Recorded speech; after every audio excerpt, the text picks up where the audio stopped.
What's up? Not much. What's up with you? Nothing much. I was kind of jamming to the music there. Can we restart that? So was I. No, so I'm really looking forward to the show tonight. Tonight we have some very good friends on of mine. I got to meet them at Broadhead Manor, which Mothy is wearing my official Broadhead Manor Paranormal Investigator badge. But we got some great people coming on tonight. I know that Ryan, unfortunately, was not able to join us, but we have Shelly and Blake from Everything Vaguely Paranormal. And if anyone out there does not know who they are, I will ask them to tell themselves a little bit about who they are. But they have 30 plus years combined in their team in the paranormal. And I am really looking forward to this conversation. I have been a guest on their podcast, I think twice, maybe once. I think it's twice. But let me tell you, I am so honored that they took this time, considering the fact that it was a last minute booking, because I had a guest that kind of ghosted me. Yes. But they are covering my ass. They're rescuing me, and so I cannot thank them enough. But without further ado, let's welcome Shelly and Blake from EVP Paranormal. What's up? Hey guys. What is going on? Hi, how are you? Oh, I'm doing great. We're recovering from our month on the road. Yeah, well, yes, we're gonna. I have seen you twice. Yeah. we're gonna talk about that month on the road, because I'm sure there's stuff that I haven't heard about that I'm intrigued about. But look, thank you guys so much for taking this last minute booking for me. You saved my asses tonight, and I thank you. Oh, it's our not pleasure. a problem, man. Yeah, it's absolutely our pleasure.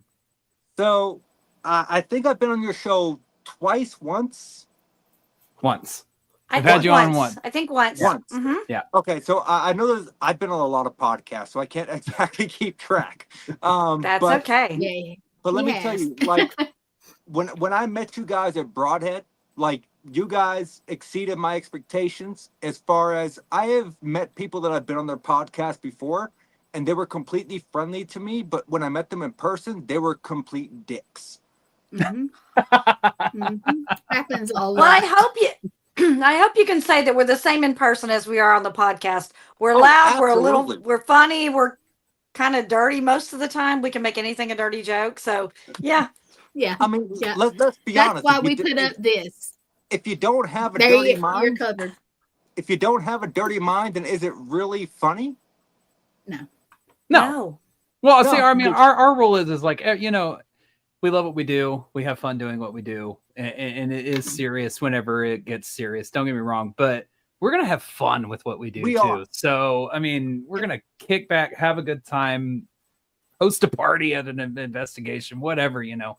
No alcohol until all the investigating's done, though. Yes, of There you course. go. Of course. That's right. No alcohol till investigating's done. Because, My- it is funny. Because we walk around in the dark talking out loud to things we can't see. It's a little funny. If you were to do that 150 years ago, they'd have a nice room for you and a nice jacket to keep you Mhm. safe so you didn't hurt yourself or anyone else. It's funny what we Yep. do. We never have any expectation of finding anything. It's a lot of hurry up and wait, hurry up and wait. And then when something happens, Exactly. you're going, holy crap, did you see that? And of course, nobody but you saw it. You better hope you have a camera running. So, yeah, it is funny. Hey, Morgan. Morgan. And let me tell you, I wish I would have had a camera running, and this is my only regret from Broadhead, to be honest with you guys. I'm going to be completely frank here. That I went up and I explored the 3rd floor, and I know you guys were staying the night there, which was a surprise to me. I didn't know you guys were. But we didn't have as much interaction as I would have liked to have had because I was exploring the building, getting a feel for the building, because I knew I was going to be there for 3 days. Yeah. And when I went upstairs, I was on the phone with Morgan, as a matter of fact, and I'm walking down this hallway. The 3rd floor, you have the 2 ends with the separating doors in the middle. I think they were red, if I'm not mistaken. They may have been red or they may have been blue. I'm not sure. Red. But yeah. I think they were red. I forgot my flashlight. So I'm walking the floor using a laser grid. And for the record, if you've never done that, try it. Because you cannot see where you're walking. Not at all. Can't see nothing. So I had it pointed at a little bit at the wall, like kind of an upward angle to give me the ambient light on the floor.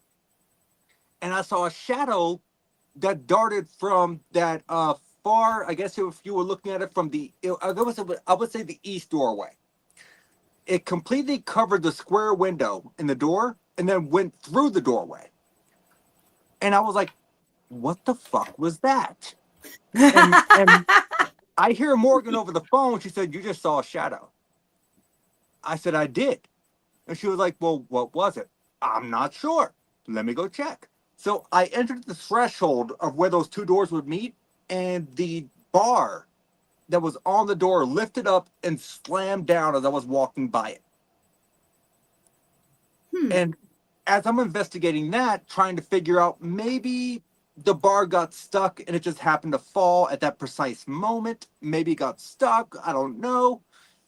Couldn't figure it out. I saw another shadow on the opposite side of the hallway that was about the size of maybe a small schoolgirl that ran through the other doorway. And I'm like, what is going on in this building? And so can I ask you guys, how did you guys enjoy your time at Broadhead?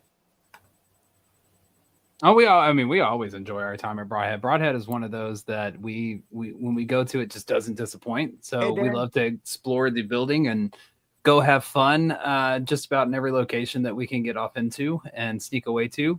For whatever reason, me and Shelly like to go run down to the janitor's area, the boiler room, or that little whole side over there. Love it. And Love that, it. That was I'm my going My favorite. back. favorite area, though, is that 3rd floor.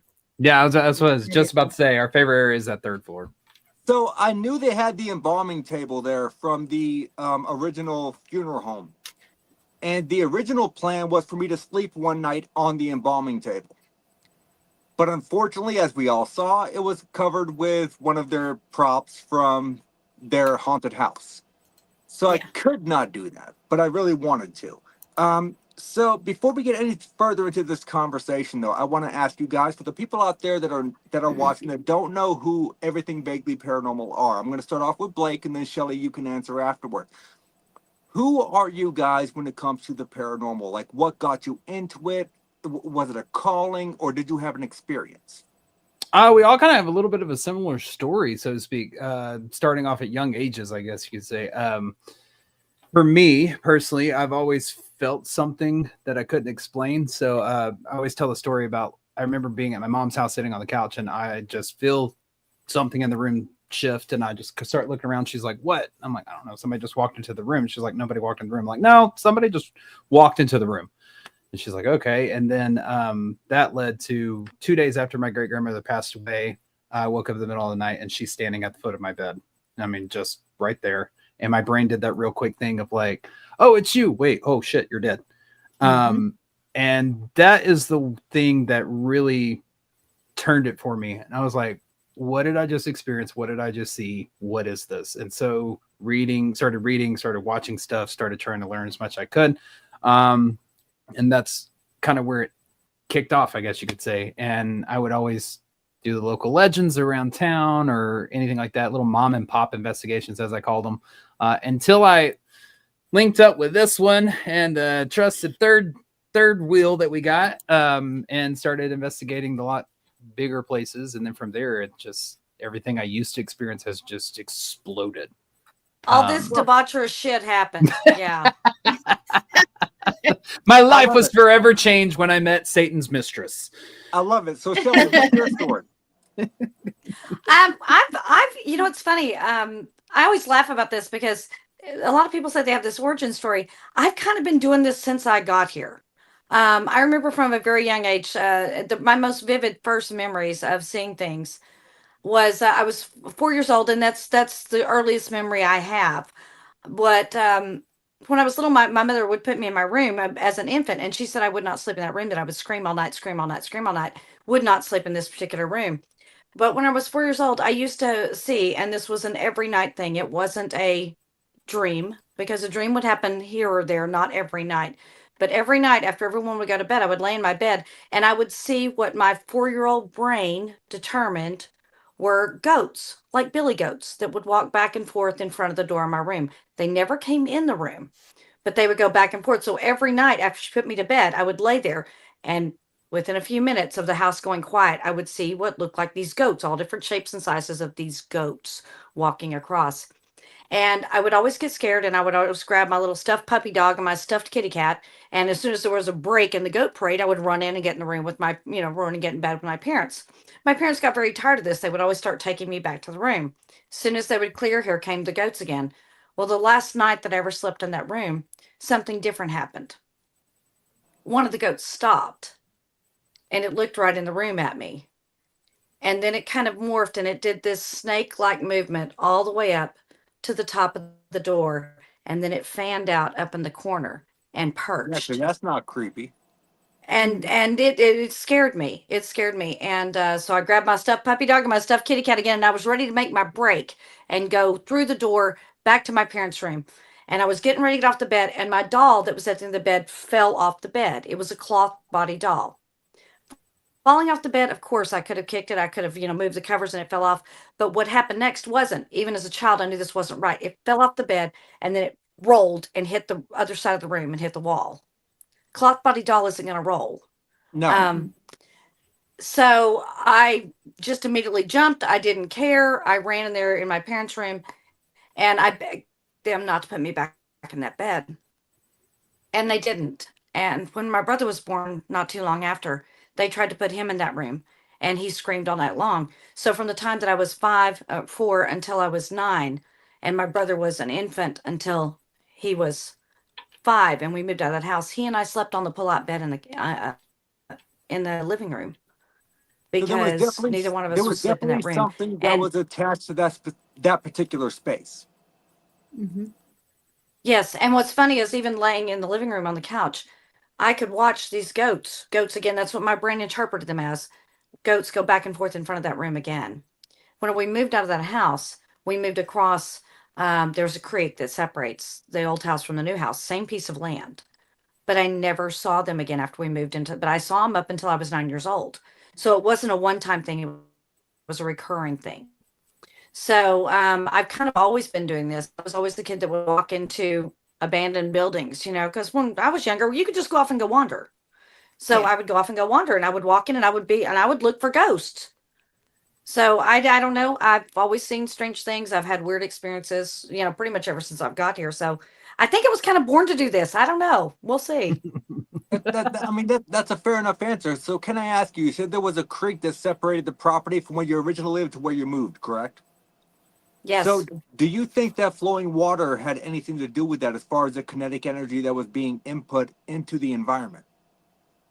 I think it could, because I will tell you that activity in the house I live in now actually ramps up when that creek is completely dry.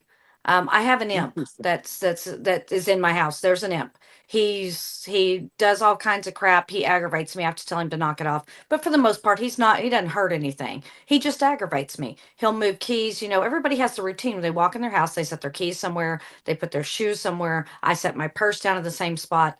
And sometimes I will come in and my keys are not where they are. I will find them in a totally different room that I never even went into. So, And object displacement, basically. Yes, yes. Mhm. I've done, whenever I was getting ready for our podcast, I had note cards and I had them all in order. And I set them on the desk because I went in, it was going to go in and get a drink, you know, so I could be ready to do the show. I came back and it looked like somebody had taken my note cards and thrown them in the air. Not that I just knocked them off, because if they fell, they would have just been in the same spot. No, they were all over the room, and there were two missing where I went to do the podcast because I didn't find those two. And when I got done with it, I looked and they were underneath the chair that I move over to get in front of my ring light to the podcast, which I hadn't done at that point. So who knows? Yeah, Interesting. he's a pain in the ass, but he's all right for the most part. Well, it's an if you're claiming it's an imp, they're known to be mischievous, so he's going to be a little bit of Yes. a pain in the ass. Mhm. He is. So I can tell you that if you guys ever come to my area, and Gwen, when you come up here, I would love to take you guys to tour the old abandoned bobbin mill and scythe factory. That is literally a 5-minute walk from my house. Yes, I want to go so I'm bad. in. Yes. Totally. But I have a question for Shelly, really quick. Have you gone Gwen, back you're to the your co-host. childhood? You can ask questions. Yeah. I know. I'm sorry, what was your Have question? you gone back to your childhood home where you saw the goats? I drive past it every day as I leave my driveway. I'm on But the I mean, same, have you I'm ever on the gone same back piece of to property. investigate? Yeah. Have you ever gone back to investigate? No, it's been torn down, and what's funny is that Oh. whenever I drive past it, I don't even look that direction. I don't even look Gotcha. over there. The fence is still there, but I don't even Oh. look that direction. It's like I have no interest. It's like I have this block. I don't even look over at it. There you Okay, go. so if the house is torn down, the fence is still there. Do you think that would be like a kind of like a psychosomatic thing, as far as you just don't want to look in that direction?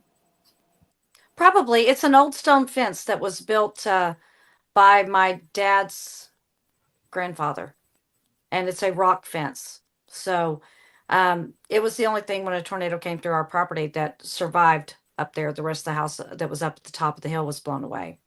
So, but the Oh. stone fence survived. So I don't, Well- yeah, but I've never even walked on that part of the property except when we were doing tornado cleanup.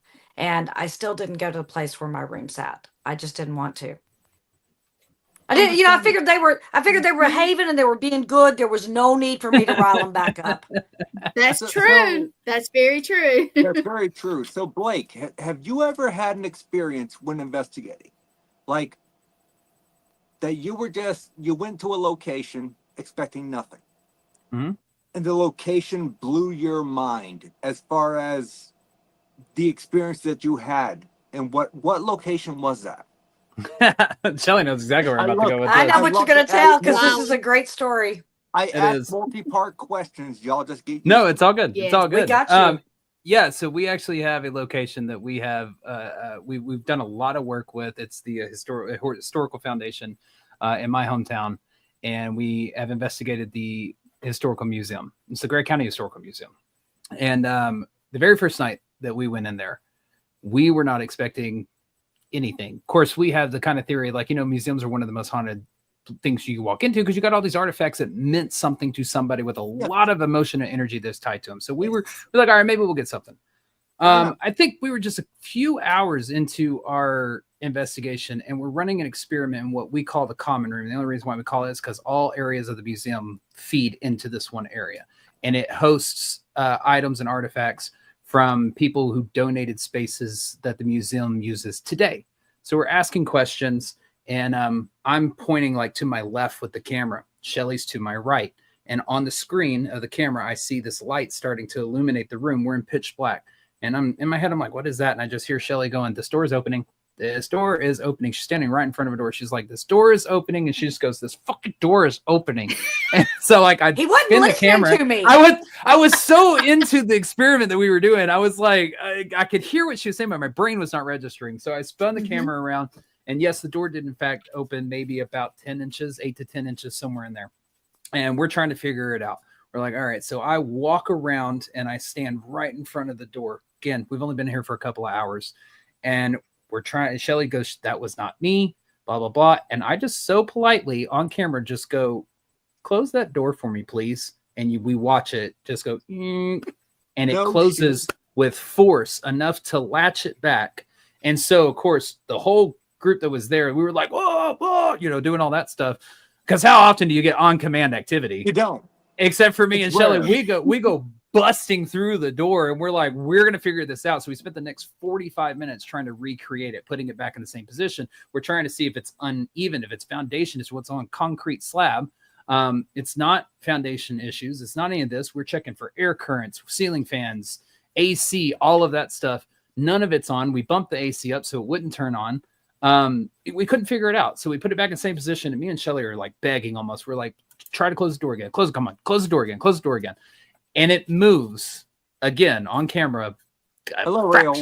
Fraction of an inch. And Shelly goes, oh my God, you're doing it. And it stops. Oh man. And I was like, Shelly.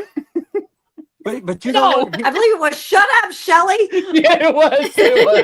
For me though, here's the thing: is you guys took the extra step. You guys did exactly what I would have done if I had had that experience. I would have been what caused it. Yeah, I'm going to figure out what caused this. Yeah. And at the end of the day, if you cannot recreate it, then you have to chalk it up in the unexplained column. Doesn't mean it's paranormal. No. Maybe there was an extenuating circumstance that did not happen at the time of the recreation you were trying to create that you really can't recreate. Yeah. But was it a ghost? Well, and I'll tell you something really funny about this is because we set up a camera on it and we put it just on the door. And we're like, hey, we got really excited just now. Let's walk out of the building, take 5-10 minute break, whatever. Kind of reset, refocus on how the night's going to go. So we leave the camera running in there by itself. It's trained on the door. We leave the door cracked as far as it was. We walk out another door and we leave that one open as well. And as we continue on around, we go outside. As we're coming back in, we realize that the second door that we went out is now shut. And not the second door, the first closed one. itself. The second door closed itself. The second one that we walked through, and not the one that we had the camera on. And so we were like, "Son of a bruh!" Like, you know, so that place, for the very first time, and I will say they had one paranormal team in there to investigate it. Other than that, it had never been investigated, and it was kind of halfway done, I guess you could say, compared to what we all were bringing in there. And they weren't really thrilled with that team. So when we brought everything in and captured what we captured, like we now get to host public investigations there. We're in charge of their haunted walk for downtown Longview that we tour people around, tell all the haunted stories down there. We've done a lot of work with this museum now.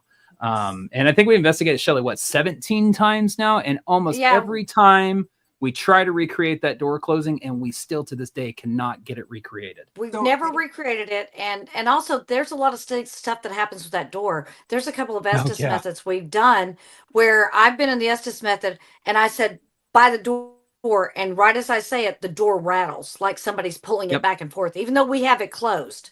So that door actually will react whenever you mention it. It's very strange. Hey, Brandon. So can I ask you guys, this is the Paranormal Unveiled podcast, so I don't mind ruffling feathers. That's fine. Do you guys think that when locations invite investigators in that have not been doing this for very long, right? Like they're 2 or 3 years in the field. They're not like us where I have 18 years, you guys, 30 plus years combined. And they capture evidence that they think is evidence, but they don't know how to debunk it. And then another team comes in and tries to follow up. Do you think that's detrimental to that location? Well, Well, I don't know, because I mean, if you're saying that they've captured evidence they're trying to, are we still classified as paranormal evidence? Is that what they're saying? That they just can't debunk it? They can't understand maybe what's happening? Yes, but because they refuse to accept the fact that it's not paranormal, because they never tried to debunk it in the first place. Oh, they fall in love with their evidence. Yeah, Oh. yeah. I think that I don't know, maybe detrimental to the location, maybe so much as it is could potentially be to the paranormal field as a whole. Okay, I think that's fair enough answer. when you're in the paranormal, and this is kind of how my brain works, so I'll speak for myself. When you're in the paranormal, you're going to a location. I'm going to use Yorktown Memorial Hospital as an example because I know that place is abandoned, all the windows are blown out, and all that kind of stuff. So you're going to get a lot of outside noise contamination. Yes. If you're going to capture noises or anything like that, you have to know not only the environment within the hospital, but you also got to know the environment outside the hospital. Because here in Texas, if you're going to capture, let's say, a woman wailing in an abandoned hospital, okay, in Texas we have bobcats. A bobcat scream sounds like a woman wailing. It does. So those are things that you really have to think outside of the box on when you're going to debunk your paranormal evidence, and that's why we have a hard time really falling in love with our evidence that we capture. We have all kinds of footage from all kinds of places, but you're only going to see a good handful of evidence pieces that we release or put into episodes because we go through everything that we possibly think of. We're thinking of environmental factors, animal factors, all of it. We try to debunk it as best we can. And then when we get back, we try to debunk it in the moment. Then when we get back and we're reviewing it, say, I'll go through and review the footage. I'll look at it again. When I'm done with it, it goes to Shelly. When Shelly's done with it, it goes to Ryan. After it's gone through all three of us, and then we will check with outside sources. Sometimes we'll put like Chad Wandell in with Ghost Geeks. Hey, is there anything digital that you can think of? Anything that might be happening that we're not thinking of? If nobody can figure it out, that's when we'll go, okay, well, it's not normal then. So we're going to classify it as paranormal because we can't explain it. However, and that's when we show it. And that's when we show it. And however, though, if somebody comes to us later on and says like, hey, that footage of the door closing, I figured it out. Okay, explain it to us. Let me know. And they can explain to us and give us a rational thought. We will gladly go on camera and say, hey, this piece of evidence that we thought was paranormal for years is not paranormal because somebody gave us a rational explanation. And that's exactly what you should do. It keeps your reputation intact. Yeah. So I don't think maybe detrimental to the location. You just have to be, you got to really think through everything you possibly can before you throw something out and say, this is 100% credible paranormal evidence. Okay, so I will go on record and say that maybe I worded that incorrectly. I don't think you did. I just. Well, here's the thing: we are not married to our evidence, and that is the worst thing you can do as a paranormal investigator is become married to your evidence. For you to fall in love with it, because once you fall in love with it, nobody's going to be able to tell you different. And as much as we love some of our pieces, we're willing to go because we actually had this happen. We were investigating a location, and we saw what appeared to be handprints forming on a wall. We went live. We showed it. We were excited about it. We went back and reviewed footage 3 or 4 days later, and all of a sudden on this wall, I see handprints. And I said, wait a minute, these look just like the ones we found, and they were like 6 hours earlier. So I called Blake, I called Ryan, I said, you guys, I'm like, this is not paranormal. This was a light trick. These were obviously on there and painted over, and they were able to be seen just at certain angles, and we happened to have the right angle. We went back on live that night and said, hey, listen, you guys, we have debunked it. Here's what we found. We showed what we found to disprove it and said, you guys, we were excited about it, but you know what?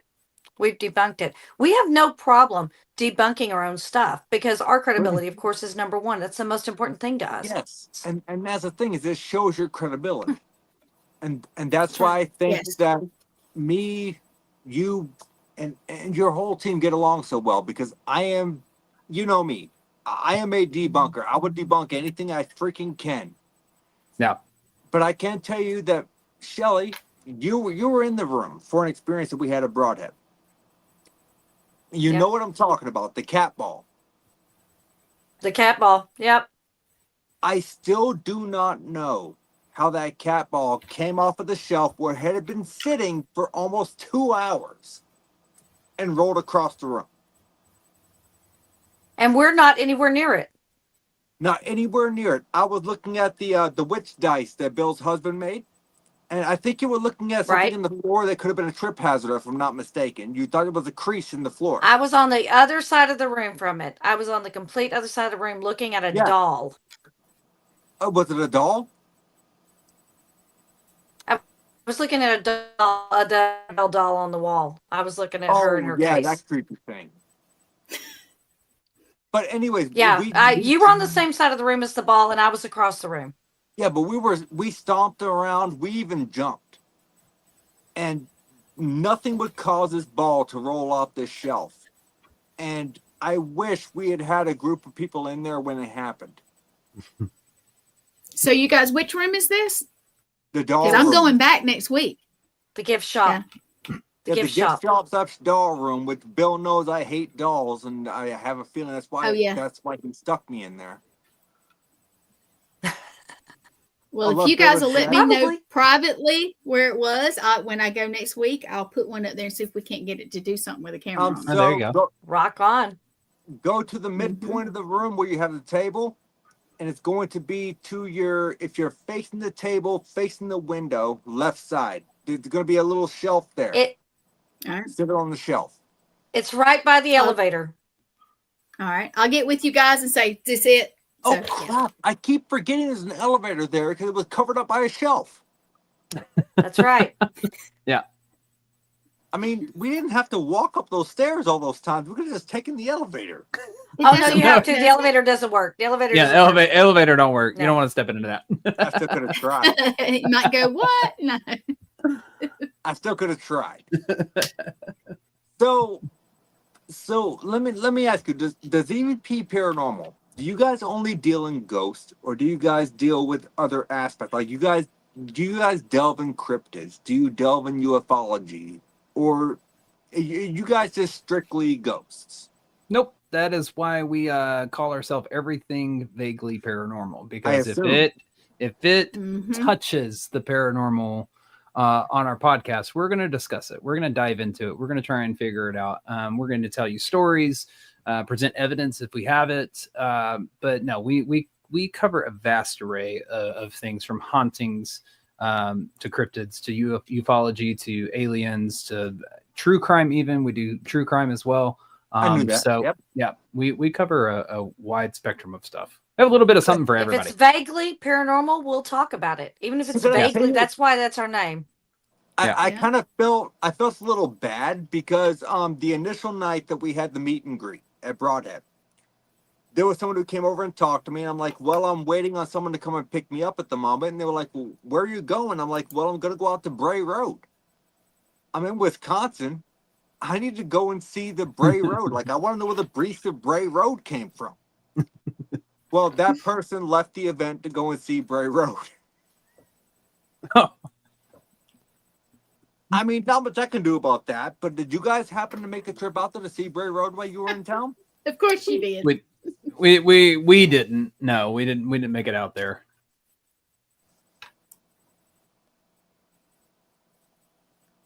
Well, I'm trying to figure out how to word this. Give me a second. So, Deep thinking with Nathaniel Elwell. there really is deep thinking here, because I kind of want to There ask you a go. controversial question that you may or may not want to answer, but Just Do ask you it. We're feel- here for it. Whatever. well, do Ask. you feel that the mainstream media, as far as when it comes to quote unquote demons, do you guys think, your own personal opinions, that demons exist? And I want your argument for either side, as far as whether or not you think the mainstream media caused it, as far as when it comes to stigmas of Ouija boards, which I have one right here, or if it's just a stigma of television. Well, Shelly, since it's your Blake, kingdom would of you like to hell, go why don't you? first? I saw her doing this. He's like, I'm all for it. So I do believe that there are demonic forces and dark forces. I believe there always is a balance in the universe, light and dark, good and evil. Heaven and hell, if you want to say that, whatever.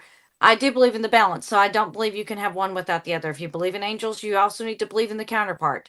I absolutely believe that there are demonic forces. However, paranormal investigators, not everything is a demon. Never has been, never will be. Thank Sometimes you. there are just Thank cranky you. spirits.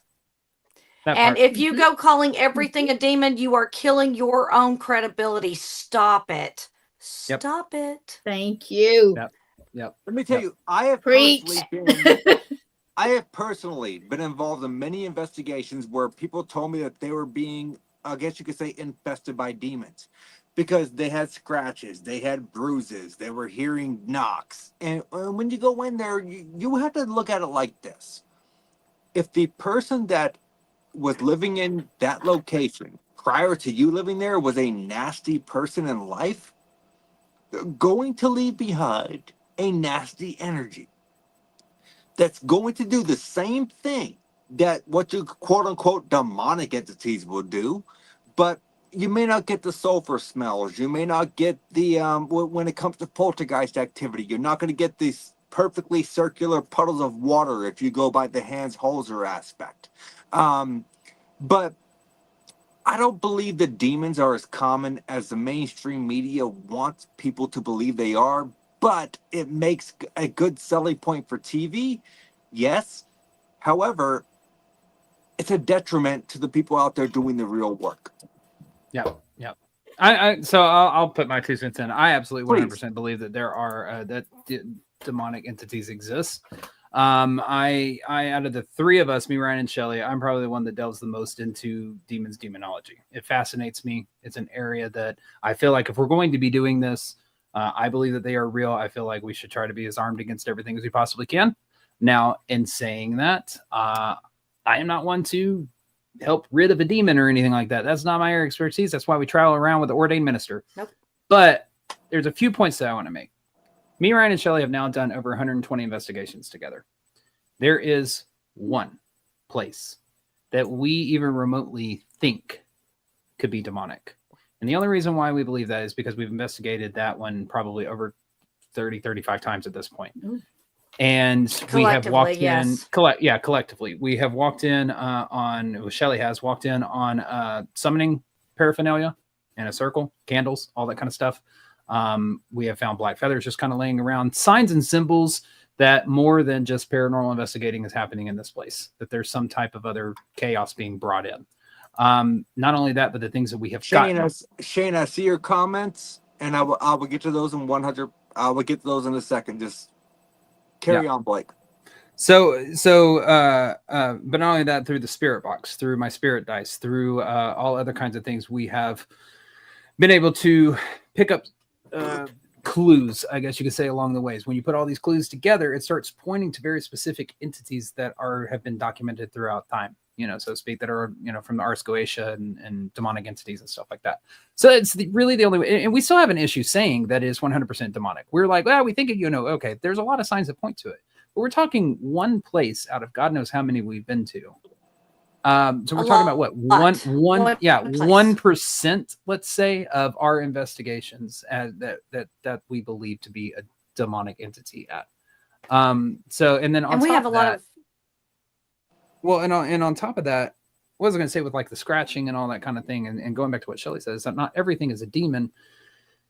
I believe I'm going to touch on what you said, Nate, was that as you are in life, you are in death. If you were a cranky asshole in life, you're going to be a cranky asshole in death. Let's just face it. So if you punched, hit, scratched, or bit people in life, you're going to do the same thing in death. If you're not happy still, because you're going to carry that same kind of energy. But also you have to think about, if you get scratched at a location, you don't need to necessarily jump directly to negative or demonic, because people who were nonverbal in life, as you were in life, so you are in death, maybe touch is the only way that they know how. Maybe they spent a little bit too much energy at that moment trying to grab you and touch you to get your attention, to communicate with you, because that's all that they know. And in the process, they scratched you. I love that aspect. It's not always think about it like negative. picking It's up not always a suitcase. demonic. Yeah, think about it like picking up a suitcase. You think the suitcase is heavy and you go to lift and it's not full, and you all of a sudden it comes up faster than you think.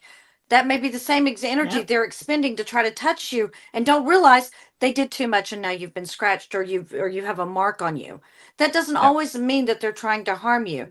As far as the demonic goes, yeah, I believe at Yorktown there is something demonic that was summoned there that is not natural. I was told things in an Estes method that I can't explain, that there's no way I could have known them, and I told them only to the priest who went around and validated with the other people that what I told her Yourself. was true. I didn't even do that. Something I didn't know, things I couldn't have known, that it told me, and it told me that I'm going to tell you the truth. Mhm. And I wouldn't say it. I just went and told her privately when the Estes method was done. And I also gave a description of something because I do not do demons. I am not a demonologist. I don't play. I prefer for the friendly ghost, not Denny the demon. I'm not here for You want that. some Casper? So anyway, yeah, I like Casper. I like to hang out with a friendly ghost, but I got an actual description. Now I don't go delving into demonology. I have no interest. I don't want to. That's what Blake likes to do. He can do that all day long. But I got a Well, description, and it I took know us who to reach about out what to if I ever 24 have an hours. issue. Yeah, it took us about 24 hours to figure out which entity that my description met. Yep. Well, we did find it. Yeah. Because I can tell you, I've been doing this for 18 plus years. Probably actually July 6th would have been my 18th year. So you add the month, whatever. And I've never come across a demon. I've come across some pretty nasty human entities. I'm not saying that demons don't exist. Right. I'm just saying that I've never come across. But when I do, I know that I need people in my pocket that I can reach out to and tell, hey, this is what's going on in this situation. It is outside of the Mhm. scope of my abilities. Yeah. So I need help. What can you do to help me? Or can you point me in the direction of someone who can help me? And I think that's what a lot of novice paranormal investigators these days lack. They lack the networking. They lack the ability to get over themselves, and they want to be famous. No, I mean, I'll say we're not. I'm just gonna say that we're not demon hunters. That's not the No. title we go by. We're paranormal investigators. We're paranormal researchers. We're not demon hunters. We're not going out and actively trying to interact with some Oh, of so the you're dark. not Dean from that No, one show? not. Sorry, I'm not. Couldn't tell. I Hate to mean, burst the bubble. But yeah, we're not demon hunters. We're paranormal investigators. We're not trying to go out and hunt down these demons to interact with them and let's play patty cake with them. Like, that's not what I'm in this for. I'd be Like, down for that at least once. That would be Yeah. interesting. Yeah. I mean, I believe that they're out there, and I believe that we can run into them. But that's, Yes.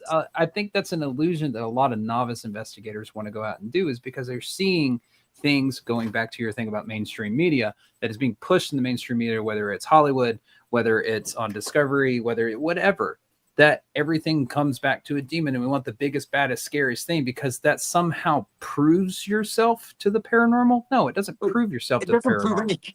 Doesn't prove anything. If you go in there and walk in there and have your big, huge come at me, bro, and you get attacked, and the next thing you know is your life is hell because of spiritual warfare you're having to now face because you were a dick to a demon. Yeah, good job. Like, that doesn't prove anything. You just put yourself in harm's way, and Right. now you have an it's issue that you stupid. got to get taken care of. And it's stupid. I'm sorry, it's stupid. I mean, So can I ask you, Blake, Shelley, your opinions? Agreed. Do you Agreed.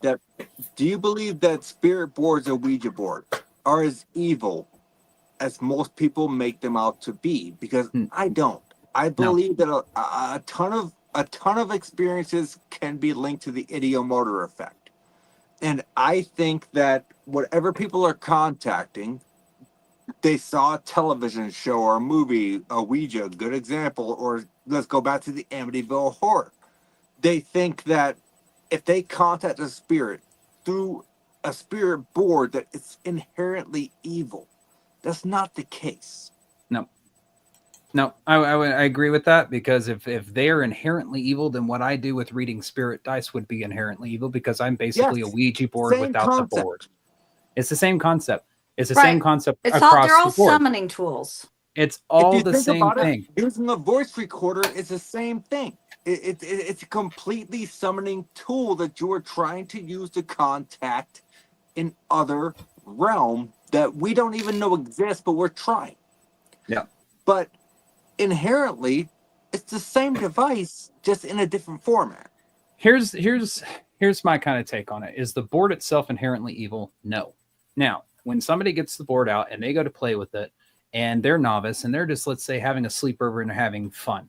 What do we know about Ouija boards? It's in the media. Is it's all demonic, it's all nasty, it's all going to come through and it's going to haunt you and it's going to be blah, blah, blah. So you're already having that mindset going into it. So what does that mean that your intention is going into this? Your intention is that you're going to have have communication with a darker spirit, if not demonic entity. So your intention is now being put on that board. So the board itself is not the negative aspect in this quote It's the ritual that you're doing. It's the intention. Everything in the spiritual world is all about intention. If you're a practicing witch that does protection spells or anything like that, it's all about intention. So if you put your hands on that board with the intention of speaking to a darker demonic entity, that's more than likely what you're going to get. Well, but and the a board lot of problems itself, arise it's when not people inherently play. evil. Yeah, but and a lot of people go when they play. And that's the thing. With anything in the spirit world, you should not play. Take a minute and learn how this device works, that device works. And the biggest thing is that I do not play with Ouija boards because I have never learned how to properly open and close communication. I know how to properly open and close communication with the things that I use. But again, you never want to leave anything open, portals open, for things to come through that you do not intend to. So opening it, being able to open and close it, and learning how to properly use equipment is a big deal. And if you don't know how, ask, but don't just play. Ask someone and learn and gain the knowledge. Yep. Agreed. Yep. 100%. Because That's what, I'll add on to the back end of that, because here's the thing. If you are playing, just know when you're trying to communicate, you're knocking at a door. Anything can answer. Just remember that. Anything can answer. It will pretend to be something different. And sometimes they will pretend. If they're a negative, nastier spirit, they're going to pretend to try to be something different to win you over and to drop your guard. But you are knocking at a door every time you go into the field, every time you pick up a piece of equipment, every time you play with a Ouija board, every time you throw a dice, whatever it is, you're knocking on the door. So you need to make sure your intention is right and you know how to open and shut things down should things go sideways. And I feel like completely agree with Shelley said. I feel like that exactly what you just said is a very lackadaisical reason that people end up with attachments. Yep. Because they don't realize that whether or not it's a Ouija board or a DR60 recorder or a REM pod. I was to say, I got mine from a REM pod. you are reaching out for the spirit world to communicate. If you do not set direct intentions and then close said communication after said seance, I guess you would have it, is done, then they can absolutely attach to you. Yes. And Nathaniel, whenever you and I investigated at Broadhead, after every group left, we made a point to say, thank you to the spirits that spoke to us. We appreciate you. We're going to let these nice people go and we'll communicate with you again in a few minutes. But thank you for now. We made a point to close each session, open and say, hello, we're so-and-so. And we started again with each group that came through. I think a lot of people forget to do that. They forget to do that. Because if I leave it open, if I'm communicating and I've got a group of people with me and they're moving to another location, well, if I don't shut down the communication before they walk out the door, guess what? The spirit may go, hey, I kind of like him. I'm going to go follow him around the building the rest of the night. And now I've opened up something that he may or may not have wanted. We made sure to open the session properly and close the session properly every single time. Well, see, and also the thing is we'll see, the spirits got him. That's where he went. He decided he had That's where he enough. went. The demon got him. the demon took him over. The spirits got you. The demon got you. Demon got me that I'm aware of. But no, like I agree with that. Like that's very important. And I This- think a lot of people out there that are just getting into the paranormal because they've read a few books or watched a few TV shows. Let me tell you something. I have 163 books in my paranormal library. I've read every single one of them. Does that mean that I know everything about the paranormal? No. Nope. It means I'm Anybody who says constantly there's an learning. expert is a liar because it's the unknown. You're dealing with the Yes. unknown. There are I no hate experts. the term There are expert. educated, there are learned and educated, investigators, but Seasoned, no yeah. one's an expert. Yeah. I hate the term expert. So I'll give you a good case in point. Even as somebody as seasoned as our group, I was throwing spirit dice at a location, and in the middle of the communication, So I hang was on, Blake. Can I interrupt you for a second? You can finish this in a second. Yeah. I want you to teach me how to throw spirit dice because I've never done it. okay. It's actually a lot easier than you think. It's all about the connection and Okay. the intention you put on them. Awesome. Now continue. So I was in a spirit dice session, and then for those who don't know, my spirit dice set that I have is 13 dice. They have the alphabet on them 3 times. I custom made it with Shelly. She made them for me, but I designed the alphabet on them and everything like that, or the layout. And anyways, I'm in the middle of a communication session with them, and I got the spirit coming through. All of a sudden, I start getting affected. I don't realize in the moment that I'm being affected, but I started to get more and more annoyed with the people that were in the room and the people that were trying to ask additional questions. And by the end of it, I remember I said, I'm flipping done with this. I put my dice in the bag. I zipped it up. I put it in my pocket, and I got up and I walked out. Now, my routine that I do is I open, and when we're done, I say, give me a bye so that I know that you are done. We're going to close this down. Thank you for talking to me. I did not say that. I simply put them in the bag, pulled it closed, put it in my pocket, and I walked out of the room. I did not close the communication down. And we're seasoned in this field. I'll just say seasoned. We've been to enough places. And I know better with the dice, but I was being affected. And over the next 4 hours, I don't remember any of that. The next thing that I know is I'm outside, and I don't know why the hell I'm outside. And Shelly and everybody else has hands on me, pulling shit off of me, trying to get me to call on loved ones to come down and help me. And apparently I was being a complete dick the whole time. You threatened to hit me, which was like the 3rd time in the entire time we've been investigating. You have threatened to harm me if I didn't step away from you, which is not like you. No. So. No. Me and Shelly are the ones that basically well, while Ryan's learning all about the history, we're like, well, let's go over here. We run off together. I'm never going to look at Shelly and be like, I want to hit you, and I think Shelly, you had told me at one point, I looked at you as you're trying to pull shit off of me, and I smirked at you and I said, well, it's never going to work. And everybody just knew it wasn't me. And so I lost 4 hours because I didn't close down the communication. And knowing the stuff that I do on how to communicate with the different tools that we have, I still got affected by it. So don't play. Don't know what you're doing, And even and had I been in there, I would have probably said to you, "Don't you want to say goodbye?" But I didn't happen to be in the room. I was in another room investigating with other people, and usually we do go off by ourselves, but for the most part, we check each other before we ever walk out of a building or whenever we make a point to come back together a lot just to check each other. Hey, you good? And we kind of get a read on each other. Do they look like they should? Are they talking like they should? Are they joking around like they normally do? Because we have been to some rather intense locations. Let's say intense, not nasty, intense, where the spirits do affect people without warning sometimes. And so we make a point to check on each other. But had I been in the room and if I would have seen him not close it, I would have said, let's say goodbye and let's end this. I would have ended it for him, even if he didn't throw the die. So I'd say, okay, we're saying goodbye whenever he puts this up, the circle's closed. But nobody in the room thought to do that because they were so used to Blake doing it. So if you do go with teams, make sure even if you aren't investigating together that you check in often, because I didn't even realize he was affected until somebody said, I need you to come outside. He's not acting like himself. And I went out there and he's literally looking at me. He won't talk to me. He's got his fist balled up. I'm like, no, we're going to have a conversation. You need to focus on me. And he said, I'm going to fucking hit you if you don't get away from me. I said, well, no, you're not. I go, but that's cute that you're trying to intimidate me, but we're not going to do that.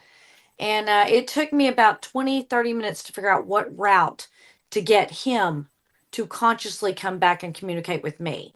I tried I did distraction techniques. I tried to get his brain to engage rather than whatever was affecting him to engage with me. So it took a few minutes to figure out how to get him to fight back. But yeah, it was a lot of fun. Sometimes when you're affected, you're just affected. There's not much you can do about it. Yeah. But I see. Well, We I got will about tell you a 4 trick. minutes. Go ahead, Oh, Shelley. I was going to tell you. Here's the trick. If someone is being affected, you don't want to talk to whatever's affecting them. That's the main thing, because then you're feeding it. So what I Yep. did for him is I was like, tell me what your dog's name is. Tell me what your grandmother's name is. I needed his brain to engage with me and start talking. I said, okay. I said, you're going to have dinner tomorrow night. Who are you going to have sit next to you at the table? I'm trying to engage his brain, make him think, not whatever's affecting him. I don't want to feed that entity. And once his brain started answering me, making him talk, making him think, there he came. He started coming back. Then he was able to help me get rid of whatever was on him. Yeah. So there's just a little trick. Sometimes you got to bring them back down to earth. You do. So I see we got about 3 minutes left. So I'm a time Nazi. You can ask Gwen. Oh yes, I he try not to is. keep you It's okay. guys. Me too. I try not to keep you guys anything over what I told you guys I was going to keep you. So multi-part question. Blake, you can answer first. Shelley, you can answer second. However Okay. you guys want to work it. So you have one haunted location on your bucket list that you have always wanted to visit but never been able to go. What is that location? Ready, Blake? 1, 2, 3. Penhurst. It's either Penhurst or Trans Allegheny. Really? Yeah. You're Trans Allegheny. One of the two. Yeah, those two. Yeah. We have the Really? same ones. Yeah. I've never been to Penhurst either, and that's on my list. So we're just going to go with Penhurst because it's going to make this much easier. So, Blake, we got Penhurst. Shelley, we got Penhurst. Blake, you can bring one person with you that is alive or dead. They do not have to be involved in the paranormal. Who are you bringing? And why? God damn. Uh-huh. Well, okay, so I'm just gonna have to straight up just say my grandmother, who is a pass. She passed in 2020, and just because I just literally heard in my brain me, in her voice, so I'm gonna go ahead and just say it would be her, because I know me and Shelley were just talking about this last night. That if she was alive, that she would be right there with us, being like, "I got the hotel, let's go, let's make it happen." So yeah, Love it. I'm gonna have to say her. And mine, because my mother has passed as well. And again, Blake and I literally were talking about this last night. I'm like, my mother would have loved all this stuff I'm doing. My mother also passed in 2020. And my mom would have been like, my mom was always very interested in every, she'd be like, oh, did you see ghosts? Do you have any pictures? Can I see them? And she was fascinated with, she wanted to know every detail. Every detail she wanted. It didn't matter if there was no audio, if we didn't catch any evidence. She goes, "Oh, let me watch what you caught on your camera." And I'm like, "Mom, it's us sitting in the dark." She goes, "I don't care. It's exciting." So yeah, I would definitely bring my mom. And again, Blake's grandmother, my mother died 6 months apart, the same year, I'm sorry. and they were two of. Oh, it's okay. It's all right. They were our two biggest supporters. And I definitely would bring my mom. My mom be the one that had snacks. Okay, so we're Are you all ready for snacks? Who doesn't We're- need snacks? Yeah, we're slowly figuring out that her mom, my grandmother, are basically the same woman, Who and doesn't need snacks? they would eventually been like, "No, we're getting our own hotel room. Y'all can go stay in another one." Yeah, my mom be like, "Y'all go have fun. Me and Dee are gonna sit here. We're gonna chat. Y'all go have fun. Call us if something fun happens, and we'll be there." That would have been my mother. I love it. Yep. I love Yeah. it. All right, so we got Penhurst. For Blake, we got the grandmother. For Shelley, we got the mom. You have only one piece of equipment that you can bring with you. What are you bringing with you, and why are you choosing that piece of equipment? Well, I'm bringing my spirit box because I like knew you to were gonna say hear that. the voices. I like to hear the tone. You learn, like if you're just reading something like in a text, it can be misinterpreted. But if I can hear your tone, I better have an understanding of how you're trying to communicate. If you're friendly, if you're not friendly, if you're grumpy, if you're happy, if you're sad. I like to hear the actual inflection of the voice. I'm bringing my spirit box. Fair enough. I'm going to bring my set of spirit dice because I know how connected I am with those. I know what kind of communication I can get with those and how much I trust them just through using them in the field and in private readings and stuff like that. And plus, when me and Shelly are in the room together and she's working on her spirit box and I'm working on spirit dice, we can almost always get digital to link up with analog. And it's That's right. fascinating when that happens. Awesome. We get validation both ways. He'll ask the question, throw the dice. I'll turn on the spirit box, ask the same question. It's amazing how many times we get the analog to match with the digital. It's fantastic. I love that. I love that, That guys. is And thank you guys so much for taking a little bit over an hour of your time to come and spend with me. Of course. I love you guys to death. We love you too, man. We love you back. We were so excited to get to hang out with you. I hope we get to investigate together sometime, like not just me and Shelly, but me, you, and the whole group. Hell yeah. I We need was to work looking something. forward- We Hey, need to you know work what? something together. You come to Texas, we got a spot for you. I may have an event coming up in Texas actually next year that I will divulge later. I don't have the specifics yet. Okay. But guys, thank you so much Thank for you. coming on and talking to me. If you guys Thanks wouldn't for having mind us. hanging out in the background for like 5 minutes, I got a few follow-up questions, and then I'll let you guys get up on your merry way. Cool. Sounds good. Thank you so much. We appreciate you. Thank you, No, thank you, guys. Thank guys. y'all. Thank you. They're so cool. No, I Yeah. love them to death. Like, Hey, they're- Bill. they are- Bill, took you so long to come in, brother. But anyways, no, I love them to death. Like, they're amazing people,